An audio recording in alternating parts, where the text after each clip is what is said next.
Aquí comienza Martin Scorsese.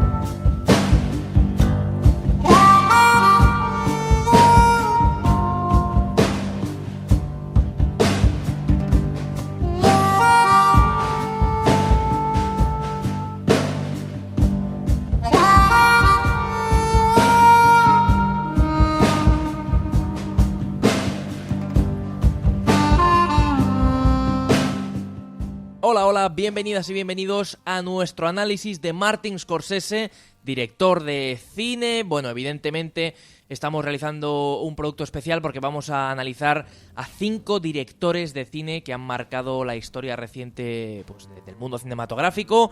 Y junto a mí está Alberto Fernández en la parte técnica. Hola Alberto, ¿qué tal? Muy buenas a todos. Y yo soy Manuel Valentín Fernández y os vamos a contar un poco todo lo que podamos sobre Scorsese de una forma dinámica, de una forma atractiva, de una forma bastante también, presentable para cualquier persona que quiera aprender un poco sobre este autor, y vamos a pronunciar un poco también en nuestras opiniones personales.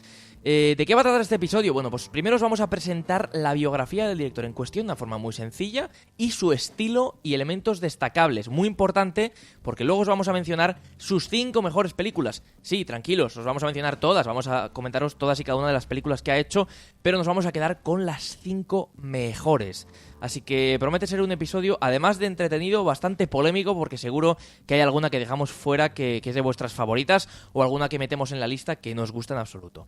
Y con esto, pues oye, si queréis empezamos directamente ya con la biografía. ¿Qué os parece? Perfecto. Bueno, pues sí, Martin Charles Scorsese, nacido en Nueva York el 17 de noviembre de 1942... Como hemos dicho, director de cine, además guionista, productor, estadounidense, pero de origen italiano. Nace en Queens, pero crece en Little Italy, en la pequeña Italia de Manhattan, también en Nueva York, y sus abuelos eran inmigrantes italianos de apellido escocés. Es uno de estos casos en los que los inmigrantes, cuando llegan a Estados Unidos, pues van adaptando el apellido. Era un niño asmático, y por no poder hacer deporte sus padres y su hermano mayor, decidieron llevarlo al cine bastante a menudo.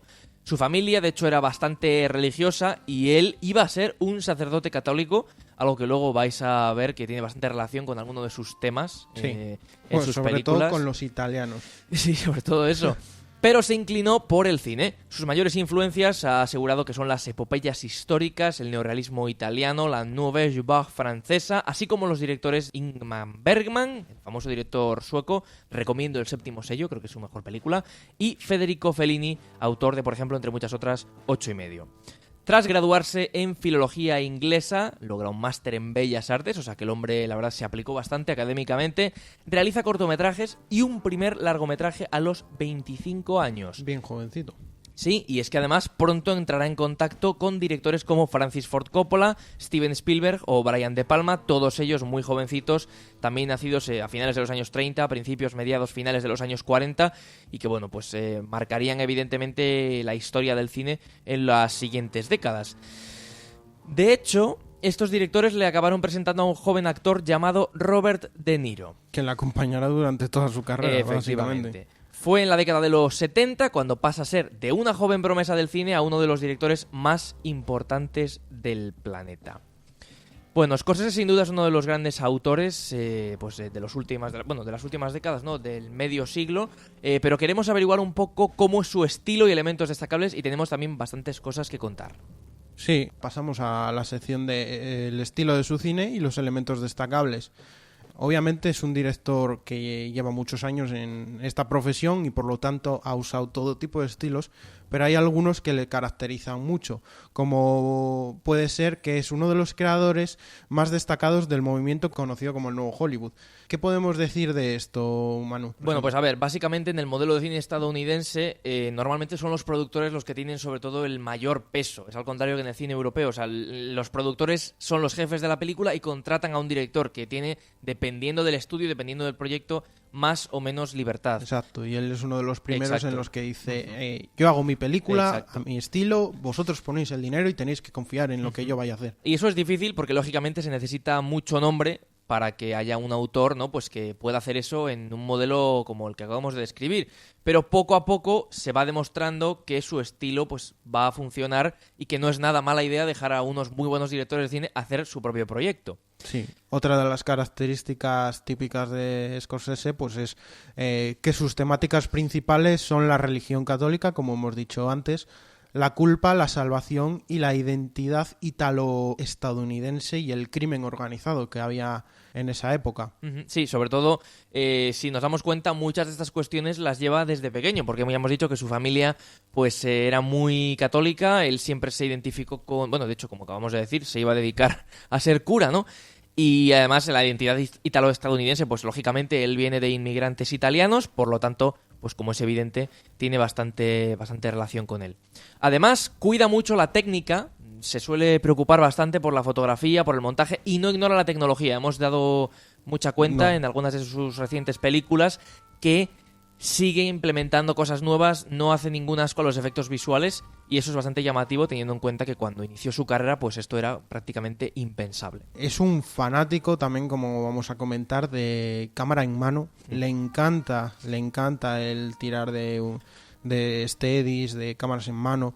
Tiene mucho plano secuencia también, le vemos. Sí. Es un apasionado también del narrador. El narrador es una cosa que le lleva por el mal camino, por así decirlo, porque es que ¿hay alguna película en la que no haya metido alguna parte de narrador? Sí, hay algunas. Sí, hay alguna, pero muy pocas. Sí, la las más icónicas de su filmografía no cabe duda que tienen un protagonista normalmente que va narrando los acontecimientos. En alguna ocasión, la mayoría de ocasiones, simplemente es una narración que no vemos, pero también ha llegado a romper la cuarta pared ese narrador y vemos al personaje protagonista hablando ante los espectadores, contando lo que está sucediendo. Y con el tema de los planos secuencia, yo creo que es una cosa que también le ha encantado siempre hacer. Hay algunos muy buenos, ya comentaremos alguno. En The Goodfellas, sí, exacto. por ejemplo. Y además, una curiosidad es que, bueno, una curiosidad tampoco es una curiosidad, es algo que también lleva marcado en vena. ¿Ha llegado a utilizar bandas sonoras? Por supuesto que las ha utilizado, pero le encanta utilizar canciones de música, sobre todo música rock. Canciones de música de los años 60, de los años 70. Hay algunas de los Rolling Stones que yo creo que las he escuchado en repetidas películas, ¿no? Le encanta esto y suele tender más hacia la utilización de este tipo de música que hacia la utilización de bandas sonoras. Exacto, sí. También, como se pueden ver en muchas de sus películas, se verá que también le encanta congelar a veces imágenes. Sí, también en las es que cierto. podemos encontrar que él va a congelar una imagen y mientras, como hemos ya comentado, el narrador puede contar algo. Él usa la técnica de, en vez de enseñar, contar. Muchas cosas que siempre se ha dicho, lo de enseña y no cuentes, pues él te cuenta muchas cosas que tú no vas a ver y que te las va a narrar con un narrador externo. Normalmente esos narradores siempre son personajes que salen en la película, obviamente. Y además, destacar que en sus películas siempre, casi siempre, los repartos son masculinos. Los hombres son muy protagonistas, apenas aparecen las mujeres y cuando aparecen siempre tiene roles muy secundarios. Bueno, y no... siempre las mujeres en sus películas siempre suelen ser un punto de inflexión que lleva al conflicto y demás. Y que juzgan mucho a los personajes. A veces no participan, pero son un poco como el punto moral. Se quedan un poco más atrás y a veces cuando aparecen no tienen demasiado diálogo, también se ha comentado mucho esto. Y sobre todo, ya para cerrar este asunto, le encanta, como muchos directores, pero en este caso son pues especialmente conocidos, ¿no?, contar con actores en repetidas ocasiones. Robert De Niro es su actor fetiche, lo ha utilizado en un montonazo de proyectos. Joe Pesci, Leonardo DiCaprio son otros de sus actores favoritos. Cada vez utiliza más y más a Leonardo DiCaprio y la verdad es que es una combinación explosiva. Y con eso nos vamos directamente a la filmografía y a los premios. Pues haremos un repaso fugaz de su filmografía y premios, en los que, bueno, vamos a comentar las películas que que ha grabado y algunos de los premios que se ha llevado por estas. Pues sí, empezamos con Who's That Knocking at My Door, que fue su primera película en 1967. 5 años después, en el 72, llegó Boxcar Bertha y su primera gran película, que es Mean Streets, en 1973. Alicia ya no vive aquí, le siguió en el 74, y Taxi Driver, que es su gran éxito y el punto de inflexión. Grandes, ¿no?, de su filmografía. Sí, en 1976 fue nominada a 4 Oscars, no se llevó ninguno, pero ya le pusieron definitivamente en el panorama internacional. New York, New York, en el 77, Toro Salvaje, otro de sus grandes momentos.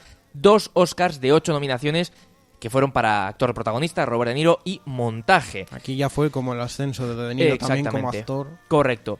El Rey de la Comedia, 1983, After Hours, 1985, El Color del Dinero, 1986, consiguió un Oscar, Paul Newman como actor protagonista, de 4 nominaciones. La Última Tentación de Cristo, 1988, fue nominada a un Oscar, y Goodfellas, otra de sus grandes películas, en el año 90, un Oscar para Joe Pesci, de otras 6 nominaciones en total. El Cabo del Miedo, el remake de esta famosa película, 2 nominaciones a los Oscar. La Edad de la Inocencia, estamos en los 90, un Oscar de 5 para diseño de vestuario. También en el 95 estrenó Casino, con una sola nominación al Oscar, sorprendente. Kundum, 4 nominaciones en 1997. Bringing Out the Dead en 1999. Y ya entramos en el siglo XXI con Gangs of New York en el año 2002, que es una de estas películas que no ha pasado mucho, que fue nominada... 10 nominaciones sin ningún premio. 10 nominaciones sin ningún premio, ¿quién lo diría? El Aviador se llevó 5 Oscars de 11 nominaciones en el año 2004. Y The Departed, este remake de la película de Hong Kong en el año 2006, se llevó 4 Oscars de 5, incluyendo Mejor Película y Mejor Director. Muy Le merecido. costó bastante, por cierto, llegar a por fin que una de sus películas fuera reconocida y lograrse pues alzar con la estatuilla Muy en las merecida, categorías para grandes. mí. Ya digo que es de mis favoritas. Shooter Island en el año 2010, Hugo en el año 2011, también reconocida técnicamente, fue nominada a 11 Oscars, llegó a llevarse 5 premios, estoy completamente de acuerdo. El Lobo de Wall Street, 5 nominaciones en el año 2013, Silencio, una nominación a fotografía en el 2016, y El Irlandés, 10 nominaciones a los Oscars, de nuevo 0 victorias. Killers of the Flower Moon es su próximo proyecto y pretende hacer una película dedicada a Teddy Roosevelt con DiCaprio ambas. Y directamente... Otro de sus actores preferentes, la verdad, favoritos, porque DiCaprio ha salido en muchas de sus películas. Correctísimo. Vamos a pasar directamente a sus 5 mejores películas. Hemos hecho una selección que ya avisamos, no es exacta, no es absolutamente objetiva, es simplemente nuestra opinión y es un poco orientativa. Así que tenemos tiempo de sobra para analizarlo de una forma concreta y vamos a presentaros nuestra 5ª mejor película, que es Shooter Island.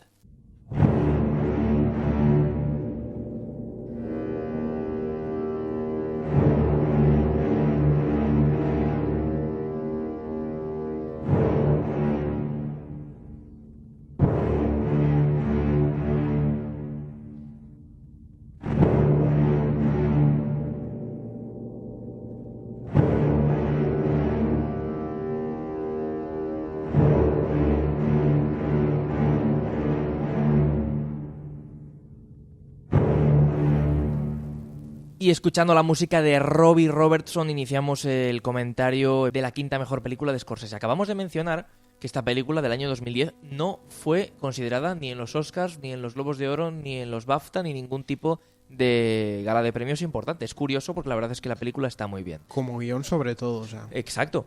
Dura 2 horas y 28 minutos, está protagonizada por Leonardo DiCaprio, Mark Ruffalo, Ben Kingsley y Michelle Williams. Y lo que cuenta es la historia de un par de policías de los años 50 que persiguen a una asesina que escapó de un sanatorio mental ubicado en una isla remota, obviamente Shooter Island, siendo la investigación un quebradero de cabeza en un lugar lleno de oscuros secretos. Bueno, la verdad es que el argumento define perfectamente lo que es la idea de la película.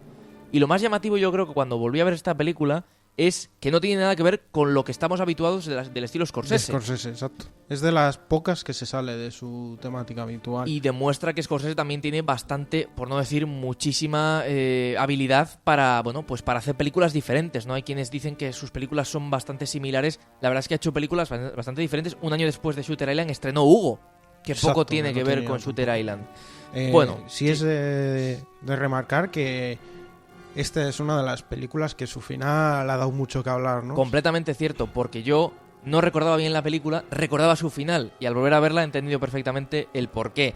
Bueno, es un thriller psicológico que, como hemos dicho, no sigue el estilo de Scorsese y juega a plantar dudas en el espectador continuamente. Ellos te presentan este argumento, esta sinopsis, los policías llegan al sanatorio, a la isla, y a partir de ahí no tienen muy claro dónde está esta asesina, dónde está esta persona peligrosa, y tienen que investigar, Exacto. haciendo entrevista a todas las personas Y implicadas. como del comprenderéis, es sanatorio. un poco difícil entrevistar a gente que está en un psiquiátrico, que no están bien de la cabeza, Exactamente. que te dicen una cosa y luego otra. Las interpretaciones están muy bien de todo el reparto. DiCaprio, pues la verdad es que es uno de los mejores actores del mundo. Tiene unos papeles tan buenos que a veces olvidamos papeles como este, ¿no? Que no fue nominado al Oscar, todas las nominaciones que tiene, pero aún así lo hizo realmente bien. Sí es verdad que ya, según empieza la película, ya tiene como un tónico y una ambientación. Ellos llegan, ya ves que les piden las armas. Sí, es bastante oscuro todo. Pese a ser policías federales y Sí. demás, no pueden llevar armas dentro, hay demasiada seguridad. La gente que tienen está encadenada para que no se escapen. O sea, ya ves que es un sitio tétrico y raro, la verdad. Exacto. Bueno, destacar que por mucho que estamos comentando esto, no es una película que juega con ciencia ficción o algo por el estilo. Es una historia bastante realista, pero claro, no tienes muy claro qué está pasando y hay momentos en los que no tienes claro si lo que está pasando es cierto o no. Exacto. Y hay muchos detalles que cuando tú estás viendo la primera vez la película no te das cuenta de ellos. Y una vez que ya sabes lo que ocurre, te das cuenta de ciertas cositas que están puestas muy a propósito por el director, algunos planos, algunos detalles muy concretos que son realmente destacables. El final. Yo no sé si querrás hacer spoilers aquí. Aquí yo creo que hay que hacerlo para Aquí hay que hablar de ello, hacerlo, porque pues es que- queda avisado. En el final nos demuestran, nos confirman que el personaje protagonista, Leonardo DiCaprio, era la persona que se había escapado del sanatorio. Exacto, y que él Sí. es el que está loco. Yo sigo pensando que aquí te da las dos opciones de decir, le están haciendo creer que es Ajá, loco, sí, exacto. o él es una persona ver. que está mal y que toda esa historia se la inventaron en la cabeza. Sí es verdad que es un poco raro la terapia que siguen para que él sea consciente de que demasiado está mal de raro. la cabeza. Por lo tanto, te deja ahí ese final como que tú decides Yo creo si que eso es verdad. Cuando o nos no muestran es el verdad. flashback, yo creo que se confirma que la historia es cierta. Lo que ocurre es que en el final te plantan la duda cuando le están llevando a que le realicen esa terrible cuestión que le realizan a las personas que ya no tienen solución en esa isla. Yo tengo la sensación de que él es consciente de lo que ha pasado, lo ha recordado y no está loco, pero se siente tan mal, siente tanta culpa, que es otro de los temas que Scorsese trata en su filmografía continuamente, que decide, oye, he hecho esto, ya soy consciente de ello, pero no quiero seguir viviendo con Claro. el asunto. Es algo que nos deja ahí para Es algo que, exacto, es un que final no que te tengamos quedas un claro. poco ojiplático y no tienes muy claro qué es lo que está pasando, que puedes creer lo que prefieras. Sí, ahora en el apartado técnico, o sea, pues vemos a un Scorsese pues con ya muchos años de experiencia. Sí es verdad que en esta película a mí hubo una cosa que no me llama mucho, que es la iluminación. ¿No te gusta? La fotografía está muy bien, pero claro, la iluminación Sí, es una pero se ve cuestión independiente. que la iluminación es rara. Ujú. También es verdad porque igual quiere transmitir ese ambiente extraño, pero sí es verdad que se ve que los focos están como muy marcados desde arriba, una luz clara, o desde abajo, una luz clara, que no me convence a mí ese tipo de iluminación. Se ve que es muy artificial. Yo creo que igual es algo que quiere transmitir él, dado que es un sitio, por así de decir, artificial, ¿no? Que está creado para personas que están mal. He de remarcar mucho plano medio en las conversaciones, algo normal, pero siempre con una referencia. Scorsese siempre usa Sí, es cierto. el plano contra plano en las conversaciones, viendo una referencia de la otra persona, de un hombro o parte de la cabeza. Y en esta película no vemos el narrador, que hemos dicho, es Sí. una de las pocas películas que De no hecho, encontramos con un narrador. De hecho, es que es eso, no se parece más a un estilo así como un poco hitchcockiano, ¿no? Pues más de misterio, más de, no terror, pero una cuestión un poco, en algunos casos, sí terrorífica. Es una película más de la época en la que se grabó ya, Exacto. más de 2010 que Exacto. es esto. Y las otras ya igual también usaba tanto narrador, yo creo, porque eran unos inicios del cine, igual había gente que todavía los planos Y sus demás películas no lo eran muy entendía largas. bien.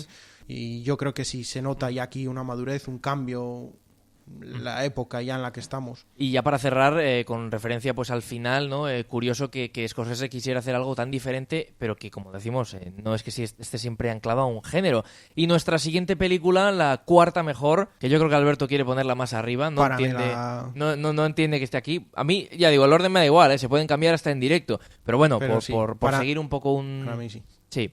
Es The Departed Infiltrados.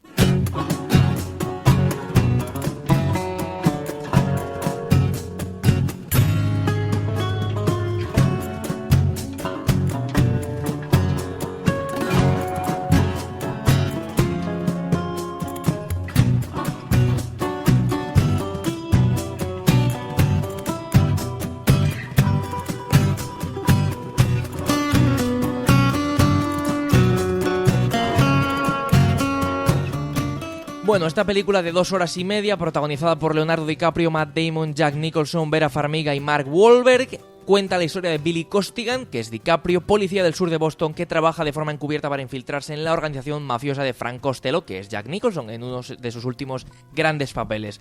Y así se gana la confianza del mismo, entra en la organización, etc. Pero por otro lado, ocurre justo lo contrario. Un criminal llamado Colin Sullivan, que es Matt Damon, se infiltra en la policía y sirve como topo a los mafiosos. Cuando ambas organizaciones descubren que tienen a un enemigo en sus filas, Billy y Colin deben descubrir las identidades del otro y salir con vida de sus mentiras. Exacto. O sea, a mí me parece que está llevada increíble esta película. O sea, el cómo lleva dos polos opuestos, por así decirlo, un infiltrado en la mafia, otro en la policía, el cómo se van cruzando estas historias, el punto en común que tienen los dos, que es la chica, la abogada, no, la psicóloga, iba a decir la abogada, la psicóloga, que como hemos dicho al final es en parte un punto conflictivo dentro de la trama, porque al final ella pues como que está saliendo con él, que está en la policía, pero se enamora luego de DiCaprio. Eso es. Así que es... Aquí sí que hay que hablar con spoilers directamente, porque la realidad es que las películas son bastante complicadas de no spoilear. Bueno, esto es un remake, como hemos dicho, de una película del año 2002, una película que luego además tuvo 2 secuelas, es una trilogía, que tiene un 8 en IMDb, es decir, es una muy muy buena película, y este es uno de los pocos casos en los que un remake mejora la original. Supera la original. Y eso que la original es muy buena, o sea, no es ninguna película de pacotilla que Scorsese haya querido mejorar porque, bueno, le gustaba la idea. Es una muy buena película, pero que, como decimos, incluso la llega a mejorar. Se llevó el Oscar, como hemos dicho, a Mejor Película, Director, Guión Adaptado y Montaje. Y es un thriller policíaco que yo creo que se cuece a fuego lento, porque al principio te van presentando, como en todas las películas de Scorsese... 2 horas y media, que no está exacto, mal. Bastante larga. Te van presentando cositas pues poco a poco, este está aquí, este está allá. A diferencia de otras películas, que igual sí se me hacen largas con 2 horas y media, esta no se me hizo larga, la verdad. Y además, esas digamos, cuestiones que pueden ser un poco lentas, aunque tampoco se nota demasiado, porque ganó mejor montaje, eso significa que la película, aunque puede empezar bastante lenta, coge ritmo, explota al final. Hay muchas sorpresas con las ratas, vamos a llamarlas así, y esa famosa rata en el plano final, ¿no?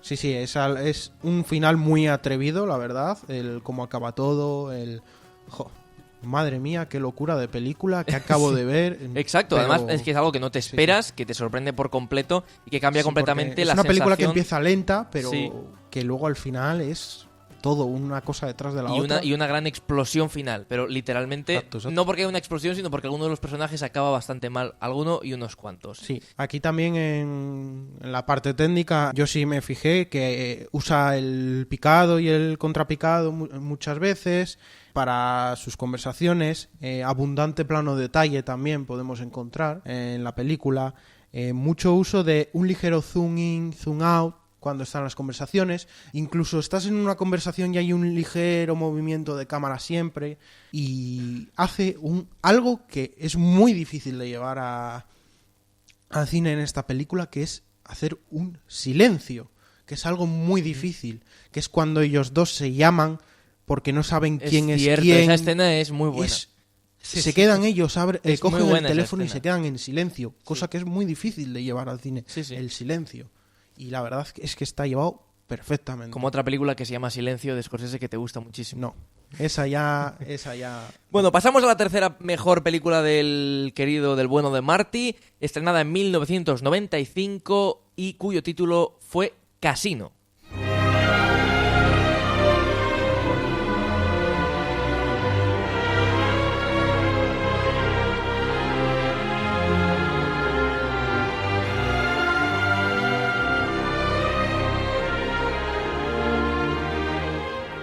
Una película esta sí bastante larga, de 2 horas y 58 minutos, ahí rozando las 3 horas, protagonizada, como no, por Robert De Niro, Joe Pesci y Sharon Stone, en el que para mí es el mejor papel de su carrera.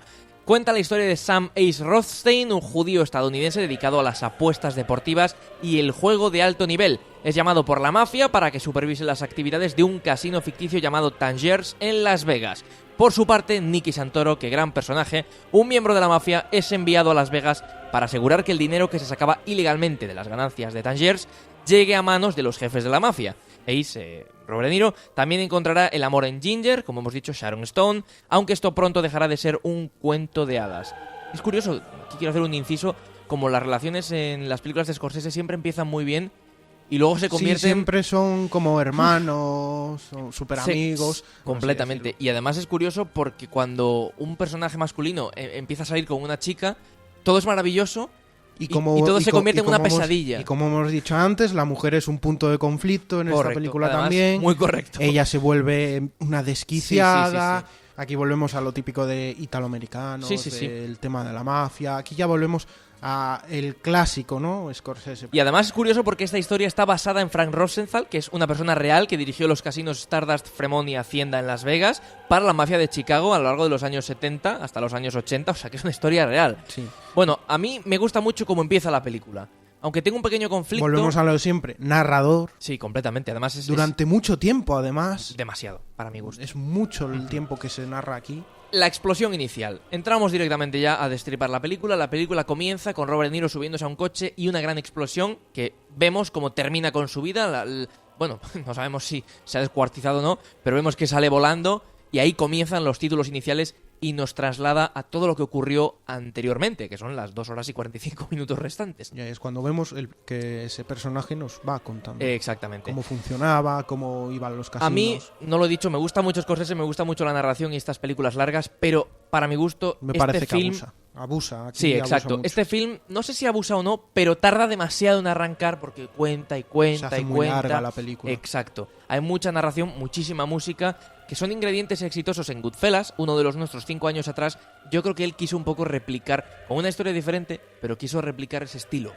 Y decir, bueno, esto ha funcionado muy bien, vamos a llevarlo todavía más a lo grande. Vamos a añadirle media hora, vamos a añadirle todavía más narración, vamos a añadirle todavía más epicidad, por así decirlo. Exacto. Porque de hecho yo creo que es un género épico. Sí, aquí también es algo absolutamente gigantesco, con un montón de personajes, 3 centrales lógicamente. Sí, y muy habituales 2 de ellos. Exactamente. Se diferencia, yo creo, un poco por ser más analítica. Aquí la iluminación sí que me llamó la atención porque con todos los colores de Las Vegas y todas las luces y demás, pues se notaba como demasiado color, demasiada luz. Y eso no me molestó, teniendo en cuenta cómo es lo que funciona tiene la película. Que haber, sí. Exactamente. Y bueno, vemos ahí pues el final de cómo Las Vegas pasa de lo que era a lo que es ahora, ¿no? Exactamente. Que pasa a ser un parque de atracciones, como ellos dicen. Las interpretaciones y el montaje a mí me provocaron mucho interés. Como digo, es cierto que tardan en arrancar, que quizá abusa del narrador, ya lo hemos dicho varias veces, y que es muy larga, pero eso es lo que funciona. O sea, esos actores que lo hacen estupendamente bien, y esa actriz. Y volvemos al... Claro, Scorsese, de sus técnicas y demás. Completamente. Cámara en mano otra vez, planos descriptivos, mucha conversación. Las conversaciones, sí, no lo hemos dicho, pero realmente las conversaciones las puede hacer largas, las alarga. No les importa en absoluto. Y esas escenas en el desierto, cuando ambos están ahí discutiendo qué hacer, esos agujeros en el desierto, ¿no? Bueno, los personajes son muy complejos, muy interesantes, no son ni buenos ni malos. Cambian muchísimo. Algo que no hemos dicho también, que se deleita mucho en la violencia muchas veces Scorsese. Y por último, el final. También tenemos que contar el final con esos, como he dicho, agujeros y esos asesinatos en los que efectivamente se deleita demasiado con la violencia. No demasiado porque me molestase, sino porque yo creo que es uno de los puntos álgidos de la violencia del cine de Scorsese. Cuando cogen a Nicky Santoro y a su hermano y les meten una paliza de muerte, literalmente, y les entierran vivos. Bueno, al menos a uno de ellos. Al otro no queda muy claro. No, es terrible, la verdad, es terrible.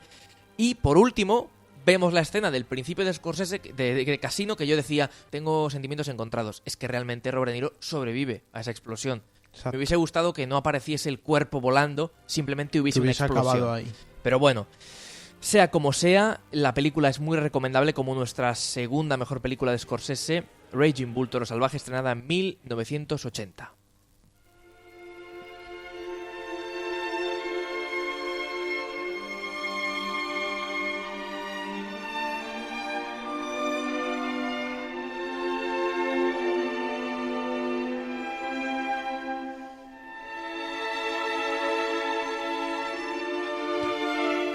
una película de 2 horas y 9 minutos, bastante más breve que las otras, pero como decimos, es del 80, todavía no había explorado en exceso todo este género mafioso de 3 horas de duración. Protagonizada por Robert De Niro, Casey Moriarty y Joe Pesci. Cuenta la historia de Jake LaMotta, historia real, un joven boxeador que se entrena con la ayuda de su hermano y manager Joey. Jake LaMotta es Robert De Niro y su hermano es Joe Pesci. Su sueño es convertirse en el campeón de los pesos medios y su carrera en el ring se verá combinada con una agresividad desmedida en su vida personal. Bueno, esta película está en blanco y negro. Una de las cosas que a mí se me hizo pesada. Es una película muy intimista. Yo creo que nadie se puede esperar aquí una película de boxeo en la que el boxeo es la parte central. Es una película que pone al personaje central como el eje absoluto de todos los problemas. De nuevo vuelve a ocurrir lo mismo que volvería a ocurrir en el futuro con películas que ya hemos mencionado, de que hay una mujer que justo está en mitad. Aunque en este caso es un poco una excusa, porque el personaje principal realmente pierde por completo el juicio. Sí, es una persona violenta, es una persona que lleva ese celosa, territorio no fuera del ring. Pero hasta unos niveles de celos absolutamente insanos y esa violencia le vuelve completamente loco. Una autodestrucción de un personaje que hemos visto también en el futuro en muchas otras películas, por ejemplo, por mencionar alguna, El Lobo de Wall Street, exacto, ejemplo sencillo, y bueno, y en muchas otras realmente. Y es un personaje muy desagradable. Es un personaje que se vuelve loco, que es un tío violento, es un tío que, claro, bueno, ves cómo va mejorando, quieres que gane, pero al mismo tiempo te das cuenta de que está actuando de una forma él mismo se ha buscado asquerosa. Su fracaso. Completamente. Es una película lenta. Es una película lenta, en eso te doy toda la razón, pero es muy efectiva, porque tiene escenas bastante memorables.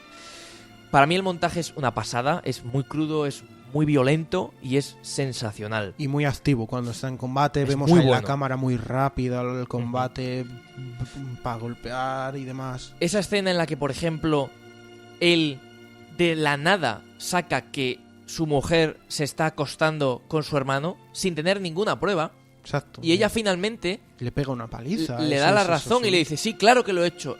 Con él y con todos los hombres del mundo. Y él, los espectadores entendemos, le está dando la razón por tonto, por loco. Y él se piensa que es cierto. Se recorre la ciudad y delante de su familia le va a dar una paliza a su propio hermano. Exacto. Bueno, como curiosidad, Robert De Niro ganó 27 kilos para el personaje de Jake LaMotta y esta actuación fue ubicada en el puesto número 10 de las 100 mejores actuaciones de todos los tiempos de la revista Premiere. Robert De Niro es seguramente mi actor favorito, uno de los mejores. Para mí esta seguramente sea la mejor actuación que ha tenido y quizá una de las mejores de la historia. Hablo de las 5 mejores de la historia. O sea, es alucinante cómo se convierte en este personaje. Y también quiero destacar a Thelma Schoonmaker, que logró el primero de sus 3 Oscars a Mejor Montaje. Luego lograría el premio por The Aviator, El Aviador, y The Departed, Infiltrados, película de la que acabamos de hablar. Es una editora ya muy veterana que ha trabajado exclusivamente en películas de Scorsese. Y como decimos, pues toda la edición de Scorsese, en algunos casos podemos notar algunos fallos de récord, no digo en esta película, digo en general. En las pelis de Scorsese a veces hay fallos de récord, pero están hechos a propósito. O sea, él a veces quiere que el montaje sea muy dinámico y hay pequeños saltos, no todo va seguido. Puede haber ahí 5 segundos que se salta Scorsese para ir directamente al siguiente plano y parece que ha habido un error, pero realmente no es un error, es lo que le gusta. Bueno, pues una muy buena película que nos lleva a las menciones honoríficas. Para cerrar con Toro Salvaje, esa escena, ¿no?, en la que está en la cárcel y se golpea y digamos, asume la culpa de todo lo que ha hecho. Sí, que ya está acabado, ahí ya se le ve.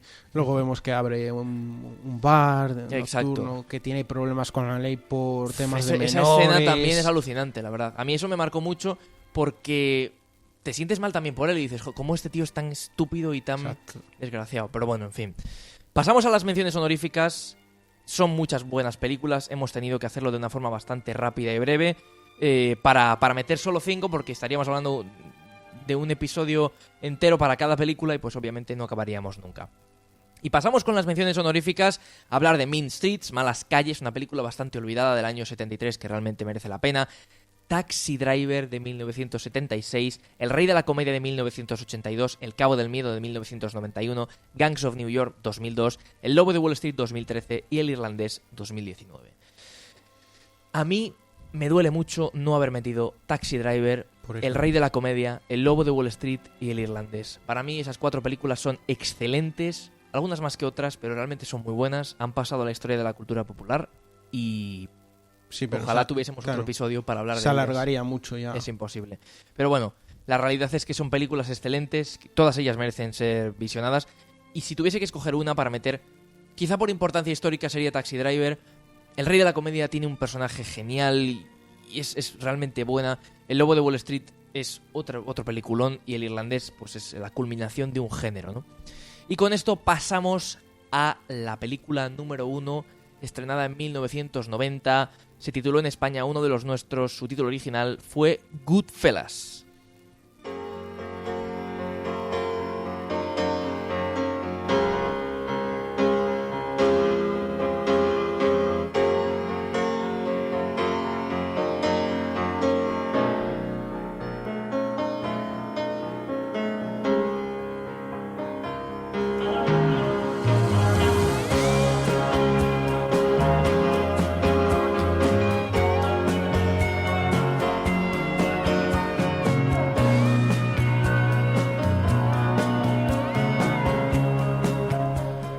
Una película que para mí es una de las mejores películas de todos los tiempos. 2 horas y 26 minutos, protagonizada, como no, por Robert De Niro, Ray Liotta y Joe Pesci, y cuenta la historia de Henry, un niño de 13 años de Brooklyn que vive fascinado con el mundo de los gángsters. Su sueño, de hecho, es hacer realidad cuando entra la familia Pauline para trabajar, entre comillas, y muy pronto se gana la confianza de sus jefes, gracias a lo cual va a ir subiendo de categoría.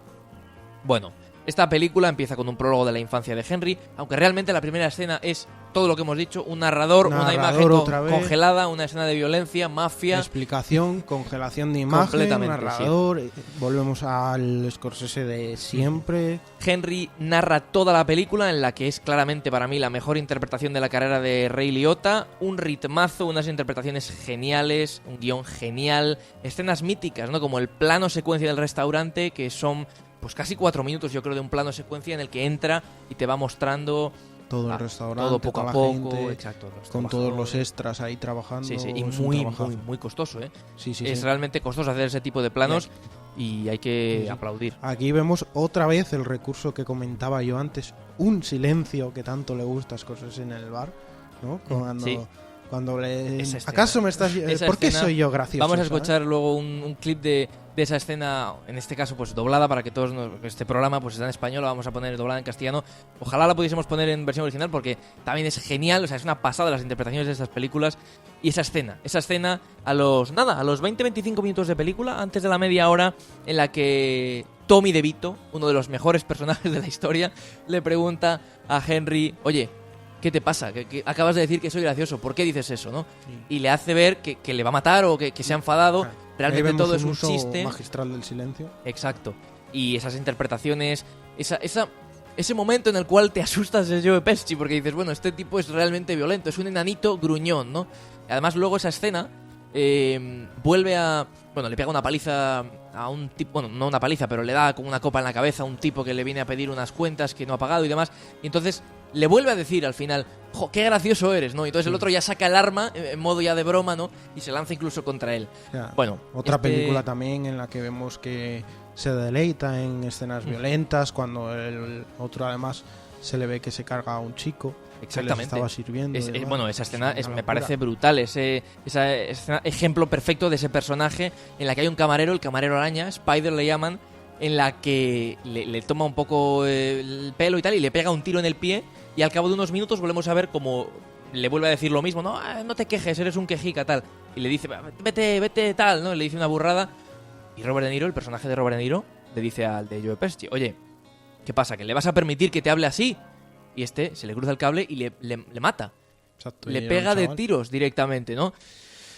La verdad es que es bastante sorprendente porque es un personaje que nunca sabes por dónde va a salir. No sabes cuándo va a decidir volarte la cabeza. Eres gracioso, muy gracioso. ¿Qué insinúas? Pues nada, esa historia tiene mucha gracia. Eres un tipo gracioso. ¿Por qué lo dices? ¿Por la forma en que hablo? Sí, claro, eres gracioso. Me refiero al modo en que cuentas las cosas. ¿Gracioso por qué? ¿Qué tengo de gracioso? Vamos, Tommy, no le interpretes mal. Espera, Anthony. Es mayorcito, sabe lo que dice, contesta. Cierto. ¿Gracioso por qué? Gracioso. Vamos a ver si lo entiendo, porque quizá es que estoy algo bebido. Sí, es posible, pero ¿cómo soy de gracioso? ¿Quizá como un payaso de circo? Te hago reír, ¿crees que estoy aquí para divertirte? Bueno, ¿por qué soy gracioso? ¿Qué tengo de gracioso? No sé. Es por cómo cuentas las cosas, ya sabes.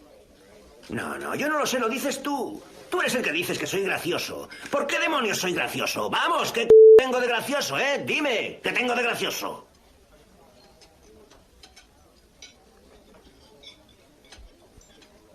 Oye, no bromees conmigo, Tommy.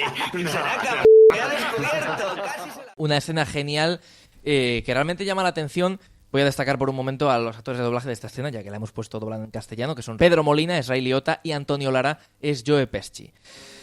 Y es una escena, pues eso, que está al principio de la película, pero cada ciertos minutos te vas encontrando este tipo de momentos. Sí, ahí vemos cómo usar el silencio. Volvemos a tener, lo tenemos en películas anteriores, lo tendremos en películas futuras de Scorsese, que todavía no han llegado en 1990, esa relación en la cual de repente hay una mujer que está casada con el protagonista, y esa mujer no es plenamente consciente de lo que hace su marido, no le puede pedir del todo explicaciones, cuando se las pide el marido realmente miente.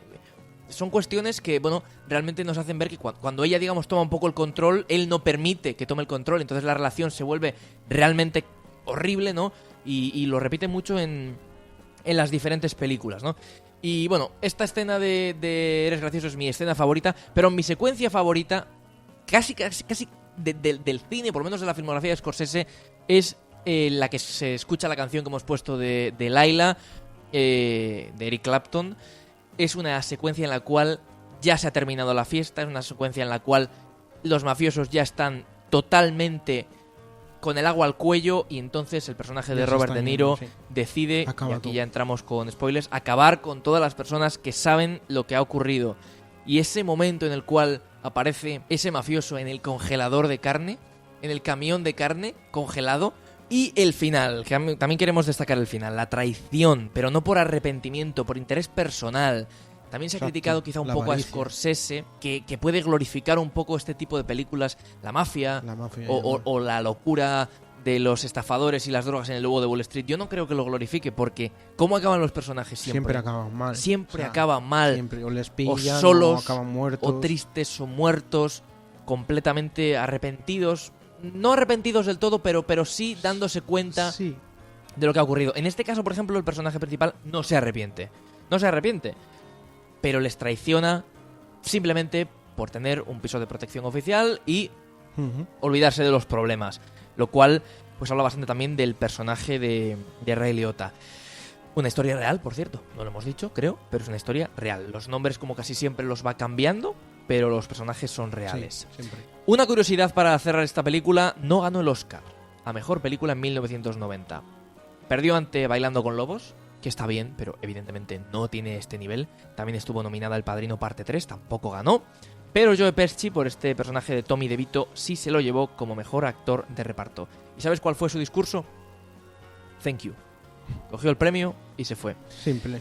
Y este es el episodio de Martin Scorsese. Yo creo que como comentarios finales, conclusiones y pues el final de nuestro capítulo, es uno de los grandes directores de la historia del cine, que seguramente que nos ha dejado muchas películas. Para mí es el mejor director vivo, para mí. Pero ¿sabes qué? Que tenemos muchos buenos directores que tenemos que hablar de ellos. A ver cuáles son mejores. A ver cuáles.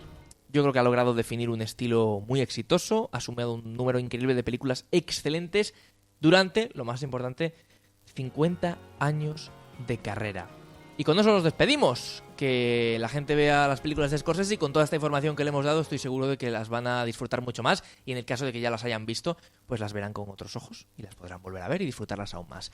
Alberto Fernández. Pues un placer, y nos vemos en el próximo episodio. Nos vemos en el próximo episodio. Yo soy Manuel Valentín Fernández, esperemos que os haya gustado y os esperamos en nuestro próximo capítulo hablando de otro de los grandes del cine. Atención, Steven Spielberg. Hasta entonces, adiós. Adiós.